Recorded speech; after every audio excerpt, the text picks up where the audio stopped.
జోష్లో కాంగ్రెస్, షాక్లో బీఆర్ఎస్.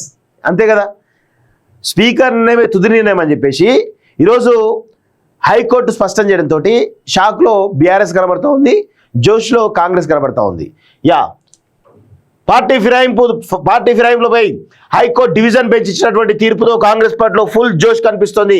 ఒక పార్టీ మీద గెలిచి మరొక పార్టీలో చేరిన ప్రజాప్రతినిధులపై అనర్హత వేటు వంశం స్పీకర్ పరిధిలోకి వస్తుందని, ఆయన నిర్ణయమే ఫైనల్ అని తాజాగా high court division bench Congress party శ్రేణులు డివిజన్ బెంచ్ తీర్పుని విషయం తెలిసిందే. దీంతో కాంగ్రెస్ పార్టీ జోష్లో ఉండగా బీఆర్ఎస్ పార్టీ నేతలు డీలా పడ్డారు. హైకోర్టు డివిజన్ బెంచ్ తీర్పుతో ఆ పార్టీ షాక్ గురైంది. దీనిపై తాజాగా టీపీసీసీ మహేష్ కుమార్ గౌడ్ మాట్లాడుతూ డివిజన్ బెంచ్ తీర్పుతో కాంగ్రెస్ లోకి మరికొందరు బీఆర్ఎస్ ఎమ్మెల్యేలు వస్తారన్నారు.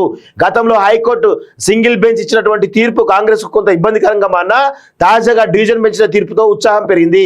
ఆ 3 జిల్లాల నుంచి చేరికలు ఉంటాయని చెప్పేసి కూడా తెలుస్తా ఉంది. బీఆర్ఎస్ పై విమర్శలు, పార్టీ ఫిరాయింపులో బీఆర్ఎస్ అధికారులు ఉన్నప్పుడు ఒక రకంగా, ప్రతిపక్షంలో ఉన్నప్పుడు మరొక రకంగా వ్యవహరించడం సరికాదని విమర్శలు వెలువెత్తాయి. ఆనాడు 40 వరకు ఎమ్మెల్యేలు కాంగ్రెస్, టీడీపీ, వైఎస్ఆర్సీపీ ఇతర పార్టీల నుంచి ఆ పార్టీలో చేర్చుకున్నారు. కానీ వారిలో ఎవరిపైన అనర్హత వేటు పడలేదు.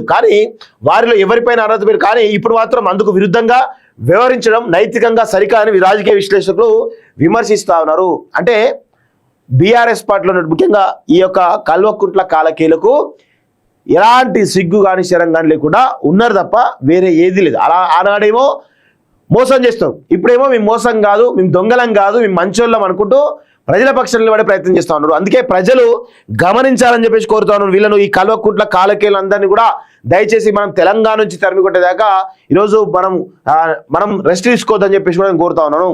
గులాబీకి తప్పని నిరాశ, పార్టీ మారిన ఎమ్మెల్యేల అనర్హత పిటిషన్పై హైకోర్టు డివిజన్ బెంచ్ ఇచ్చినటువంటి తీర్పుతో బీఆర్ఎస్ కు షాక్ గురైంది. పార్టీ ఫిరాయించిన ఎమ్మెల్యేలపై హైకోర్టు రాష్ట్ర స్పీకర్ ఆదేశాలు ఇస్తుందని, టైం ఫ్రేమ్ వస్తుందని ఆశించిన వారికి నిరాశ ఎదురైంది. బీఆర్ఎస్ ఆలోచన, సుప్రీంకోర్టు వెళ్ళాలని బీఆర్ఎస్ ఆలోచన చేస్తున్నట్టు సమాచారం. ఇప్పటికే బీఆర్ఎస్ నుంచి 10 మంది ఎమ్మెల్యేలు, 8 మంది ఎమ్మెల్సీలు కాంగ్రెస్ లో చేరారు. పార్టీ మారిన వారిపై ఎలాగైనా చర్యలు తీసుకోవాలని బీఆర్ఎస్ పట్టుదలతో ఉంది. అందుకే హైకోర్టు తీర్పును సుప్రీంలో సవాల్ చేసేందుకు బీఆర్ఎస్ సిద్ధమవుతుందని తెలుస్తుంది.